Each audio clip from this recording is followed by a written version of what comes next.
वसंत पंचमी का पर्व भारत में विद्या, बुद्धि और कला की देवी माँ सरस्वती की आराधना के रूप में मनाया जाता है। यह दिन न केवल देवी सरस्वती के जन्मोत्सव का प्रतीक है, बल्कि पूरे वातावरण में वसंत ऋतु के आगमन की घोषणा भी करता है। इस पर्व के पीछे कई पौराणिक कथाएं प्रचलित हैं, जिनमें से मुख्यतः दो कथाएं अधिक प्रसिद्ध हैं। सृष्टि के प्रारंभिक काल में भगवान ब्रह्मा ने इस संसार की रचना की। उन्होंने सभी जीव जंतु, मनुष्यों, देवताओं और प्रकृति के विभिन्न रूपों का निर्माण किया। किंतु जब उन्होंने अपनी सृष्टि को देखा तो उन्हें ऐसा प्रतीत हुआ कि संसार में एक प्रकार की शून्यता और मौन व्याप्त है। हर चीज होने के बावजूद यह संसार संवेदनहीन और नीरस प्रतीत हो रहा था। इस समस्या के समाधान के लिए ब्रह्मा जी भगवान विष्णु के पास गए और अपनी चिंता व्यक्त की। भगवान विष्णु ने उन्हें सुझाव दिया कि वह अपने कमंडल का जल संपूर्ण पृथ्वी पर छिड़कें। जैसे ही ब्रह्मा जी ने जल का छिड़काव किया, उसी क्षण एक दिव्य स्त्री प्रकट हुई।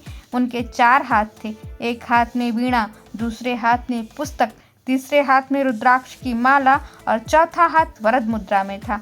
इस देवी ने अपनी वीणा के मधुर नाद से संपूर्ण सृष्टि को ध्वनि और वाणी का वरदान दिया। वृक्षों में सरसराहट होने लगी, नदियां कलकल करने लगी, पक्षियों ने चहचहाना प्रारंभ किया और मनुष्यों ने संवाद करना आरंभ कर दिया। ब्रह्मा जी इस चमत्कार को देखकर अत्यंत प्रसन्न हुए और उन्होंने इस देवी को सरस्वती नाम दिया, जो वाणी, ज्ञान और संगीत की अधिष्ठात्री देवी बनी। तब से बसंत पंचमी का दिन देवी सरस्वती के प्राकट्य दिवस के रूप में मनाया जाने लगा। अब दूसरी कथा यह आती है कि एक बार भगवान श्री कृष्ण ने माता सरस्वती से प्रसन्न होकर उन्हें वरदान दिया कि उनकी पूजा बसंत पंचमी के दिन विशेष रूप से की जाएगी। दरअसल जब श्री कृष्ण ने अपनी बांसुरी की मधुर ध्वनि से संपूर्ण ब्रह्मांड को मोहित किया, तो यह देखा गया कि ध्वनि, संगीत और ज्ञान का मूल स्रोत माँ सरस्वती ही है। उनकी कृपा से ही संसार में संगीत, कला और बुद्धि का संचार होता है। तब भगवान श्री कृष्ण ने कहा कि हे माँ सरस्वती, संसार में ज्ञान का प्रकाश फैलाने के लिए आपकी पूजा अनिवार्य होगी। अतः यह बसंत पंचमी का दिन आपकी आराधना का पवित्र दिवस होगा और इस दिन आपकी आराधना की जाएगी। तब से इस दिन माँ सरस्वती की पूजा का विशेष प्रचलन शुरू हुआ।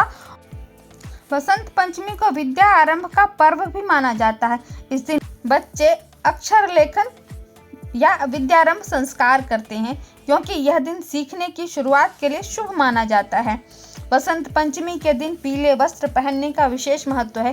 पीला रंग बसंत ऋतु का प्रतीक है और यह समृद्धि, बुद्धि और ऊर्जा का द्योतक भी माना जाता है। सरस्वती वंदना के साथ विद्या, बुद्धि और संगीत का आरंभ करें।